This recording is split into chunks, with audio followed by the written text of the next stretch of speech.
Today in this video, we'll be guiding you on how to resolve the unknown part or display issue notification on your iPhone.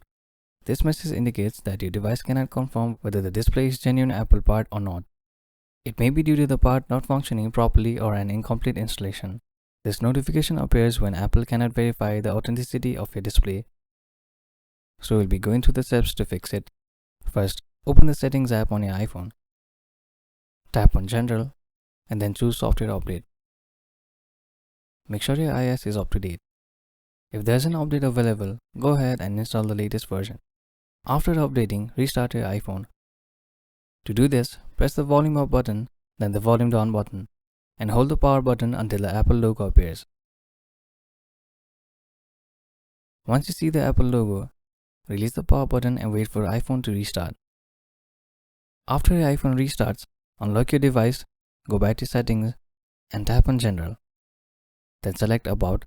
You should see that notification has disappeared from your iPhone display, and that's how you can resolve unknown part and display issue on your iPhone. Thank you for watching. If you find this video helpful, please don't forget to give it a thumbs up and subscribe to our channel for more.